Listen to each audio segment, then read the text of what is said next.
Yo, what the hell is up, everyone? Welcome back to Reviews with Jake, where I'm here to do several things after a half-year hiatus from chatting with you fine folks at home. I'm going to give you an update, including the reason as to why I went on that hiatus, as well as my game plan moving forward, in addition to my best of list of 2023. Better late than never. So let's start at the top with the most important topic, way more important than the best of list that you're inevitably going to disagree with. Where the hell have I been? Now that's an insanely loaded question that dates back way further than July of this past year when I abruptly halted Reviews with Jake. In order to answer it, I'm gonna have to be insanely transparent, way more transparent than I've been the last couple of years. Diving into a topic that I've kept pretty damn quiet, tight-lipped on both social media as well as reality for that matter. Despite what you may think of me based on my relatively frequent posting habits, especially on Instagram, I'm a pretty private person, especially when it comes to negativity and negative vibes and topics and content. There's enough of that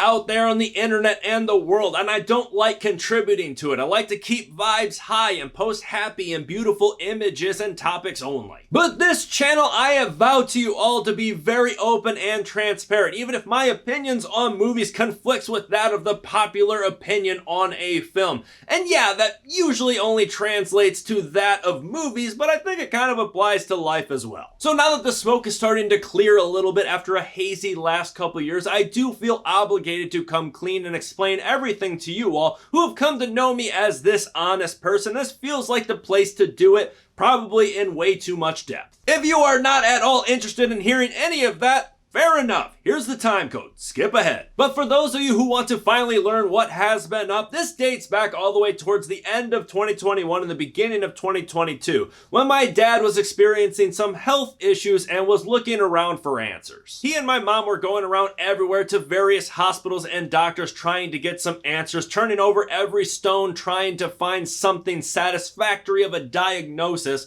And in February 2022, they got it. They got the answers they were looking for. Not what they were hoping for. In February of 2022, almost exactly 2 years from now, my dad was diagnosed with stomach cancer, and a long, emotional, exhausting journey began. What this meant for Reviews with Jake is family time became way more of a priority, as you would imagine. If you scroll back to about that timeline with my catalog of reviews, that's around when I nixed the full-length reviews and just stuck with the short ones. But if I'm being honest, that was a step that was probably going to happen regardless of the diagnosis at some point or another, because I was starting to burn myself out a little bit on that schedule and regimen. I really did need a recalibration, and I'm so glad that I did in just about every single aspect of my life. First and foremost, my family, but it also paved the way for me to finally make my short film good riddance. The film is on the verge of wrapping up its festival run, and it's been probably the most successful run that I've had in film festivals, and it's been really exciting. It rejuvenated me, and I really needed that. The new weekly regimen of only doing the short reviews was treating me well for the first year of my dad's battle with cancer through all the chemo and a couple surgeries. But come February 2023, about a year later, I could feel myself starting to hit that wall again. I could feel this becoming a chore again. It felt super forced, but I knew that I just had to keep trudging on because there was no way for me to kind of pull it back any more than I already had. It was after my dad's third surgery that I really felt like I was getting stuck in the mud again. We went about 2 to 3 months of feeling like we had the cancer beat, and then it came back, and it just sucked the life out of all of us. We really amped up the family time after that naturally because we continued to think that things were going to go on this negative trend. And as you'd imagine, that made the weekly reviews that much more difficult. The last straw was the weekend of July 21st, where we had a planned, arranged getaway to go to the Wisconsin Dells with my entire family. Me, Kelsey, my parents, my brother and his family, my niece and nephew, and it was a cool idea in theory. And it was that, a beautiful memory that I will always cherish, but in the moment it was really hard because my dad's physical condition was really starting to wear. He really struggled that weekend. And in the reality of the whole situation was really setting in for all of us. Now, as movie fans, you may or may not recognize the date of the weekend of July 21st, and that was the release of Barbenheimer. What timing. So I not only skip a weekend of reviews so that I can go on this trip, but I returned from the trip feeling like I need to spend as much time as humanly possible with my dad and my family more than ever. But I'm simultaneously hearing all the buzz around the event at the theaters that Barbenheimer was, and I'm feeling increased pressure to get to the theater and see these movies so that I could do the review as quickly as I can. And then I look at the runtime of Oppenheimer, and it is 3 hours long, and I ask myself, how? When? I already felt so far behind the 8 ball on it, and it was killing me. And in the grand scheme of things, the fact that it was killing me, I realized, was pretty ridiculous. So that was the last straw. I said, F it. I'm done. Abrupt. Cold turkey. Yeah, that's right. Barbenheimer almost gave Reviews with Jake the knockout punch, which I did feel insanely bad about, especially for the fact that I did not give a single bit of an explanation for it, but it was just something had to give, and that was the most obvious thing to get the boot. Now, as I said in my very last post 6 months ago, that text slate saying goodbye for now, I did plan to give some sort of context and explanation at some point, but I knew I was going to wait for a few things to sort themselves out first. The first of which is probably what you unfortunately assumed at the onset of this video, that my dad stopped treatment in October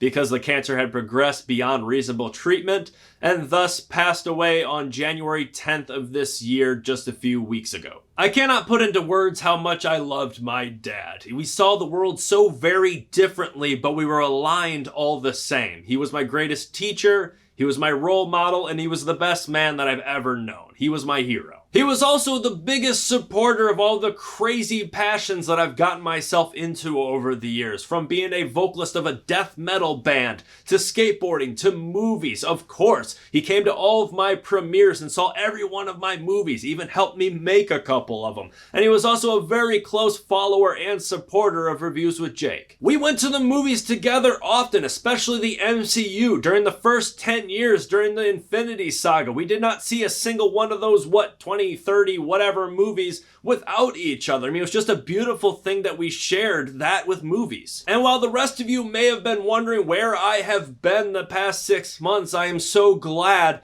that my dad was not among you wondering. I was right there with him damn near every single day, especially down his final 3-month stretch. We all loved him so much, and we will all miss him so very dearly. Now we figure out what life looks like without him physically here with us, and that includes, for me, figuring out what the hell I'm doing with this. The reality is the burnout I was experiencing was and is still very real, regardless if my dad was sick or not. But I also still really love movies and love talking about them. During the second half of this year, I still watched a ton of movies, and as I watched them, I analyzed them as if I was reviewing them, even though I had no obligation to do so. More on that later, but that said, it gave me enough to tell me that I don't want to give this up altogether like I kind of thought I was going to when I made that indefinite halting post. I think the big thing is just finding a new balance, a new standard for myself, and sort of recalibrate to avoid me hitting that wall like I have the past couple times. So here's what I'm thinking, and as always, it may be adjusted. We'll see as time goes on, but right now, as I look at it, these changes make a lot of sense. My adjustments are going to be, when it all boils down, a matter of 4 different changes, the first of which is the quantity of reviews. The past several years, I have tried really hard to have a review of a new movie every single week of the year,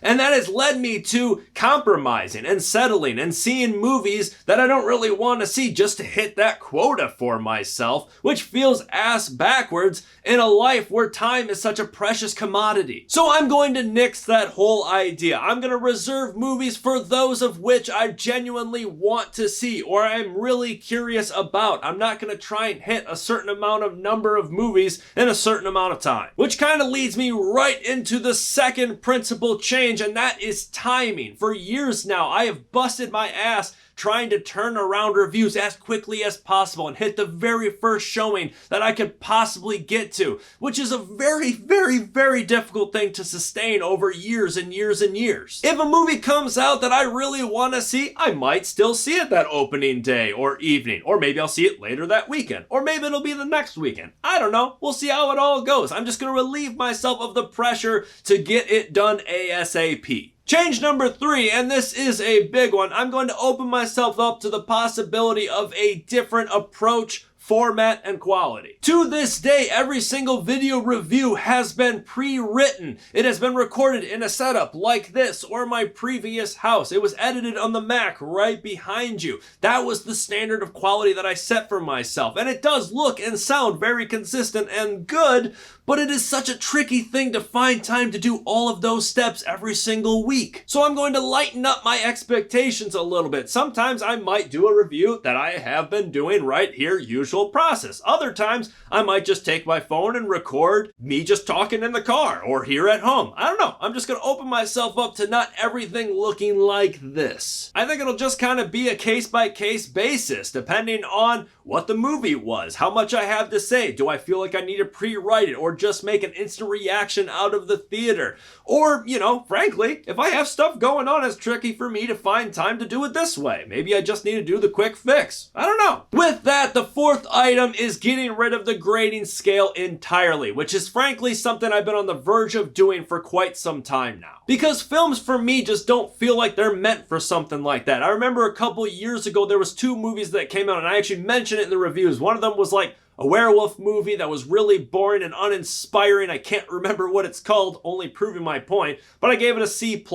And then like the week after that, I gave the new Texas Chainsaw movie a C+ as well, which was not very good, but I had a lot of fun with it, even though it was a lot of dumb fun.